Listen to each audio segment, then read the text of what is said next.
Delmarva is known for a lot of things: blue crabs, beautiful beaches, the poultry industry. But one thing that a lot of people cherish the most is the wildlife found in the forests, the fields, and the marshland. And one man in Talbot County has made it a lifelong mission to help preserve that wildlife.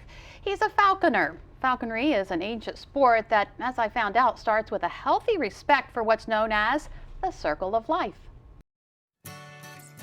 Eric Warner of Tillman Island is a furniture restorer by trade and a falconer by heart. So this is what my hawk travels in. This is known as a giant hood, and what it does is it keeps them safe when we're taking them from point A to point B. Warner trains young raptors to hunt. And this is Kimber.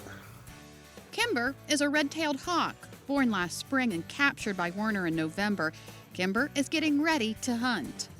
Basically, falconry is the sport of using a trained raptor such as this to hunt wild game. In the case of Kimber here, we'll be chasing rabbits and squirrels today. Falconry dates back some 4,000 years with origins in Mesopotamia. Come on up here, Kimber. Let's go play, huh? Warner has been training hawks for 17 seasons. He fell in love with the sport when a friend asked to use his farm to hunt. It was just one of the most incredible things I've ever seen, watching, he was using a different type of hawk, but two birds work in unison to chase rabbits, and then just being that close to those birds. Training a young bird like Kimber takes time and commitment.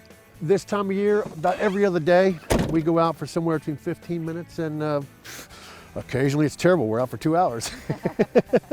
We set out with Kimber in a farm field in St. Michael's. Warner kept a hood on Kimber to keep her calm before the hunt. It's not a sport for the light of heart. It's not about harming anything or hurting anything. She would be doing this in the wild anyway. I just have trained her to allow me to be there when it goes on. Warner says he's actually preparing the young bird to eventually spread her wings and go out on her own. He says 80% of red-tailed hawks die before they turn 2 years old. Most of them die in the winter simply because of they're new birds. They don't understand the snow, the weather. Game gets hard to find then. So by keeping her through her first winter, I trapped her in late November, and I'll let her go in at the end of March. In theory, I've helped her through the worst 60% of her life. In fact, the peregrine falcon, which is a traditional bird of choice for falconers, was once an endangered species. That is until the late 90s. And that's 100% due to falconers. Falconers who had peregrines, raised babies, and through U.S. Fish and Game released them. And now there's more peregrine falcons out there than there ever has been in the history of the bird counts. I think she's trying to tell you something. Yeah, she's saying, shut up, let's go. We found an area in the field with trees and low brush. Eric said the rabbits would likely be in the brush. You want me to take it off or not? Once Kimber got the blinders off, she was ready to work. Good bird, play. And that's when Kimber flew to a perch in a tree high above. She watched for prey while Eric and his assistant John tried to scare it out of the bushes. Hawk eyes are like binoculars with a magnification of about 10 to 12 times, hence the phrase, eyes like a hawk. If you look at an object 10 feet away, the amount of detail that you as a human see in that, they see that same amount of detail in that object at 100 to 120 feet. A few times she spotted something but wasn't able to catch it, and that's when Eric had to lure her back. So apparently she saw a squirrel over there and missed it. Once back, Eric searched for another area that would likely be full of prey. All right, girly girl, round two.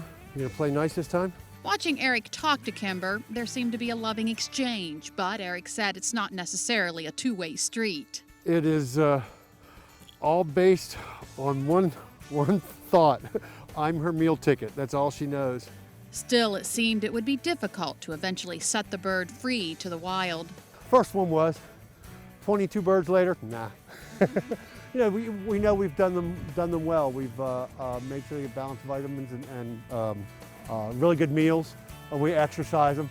Eric released Kimber several more times, but she came up empty. He said she averages a successful catch about 1 out of 6 times.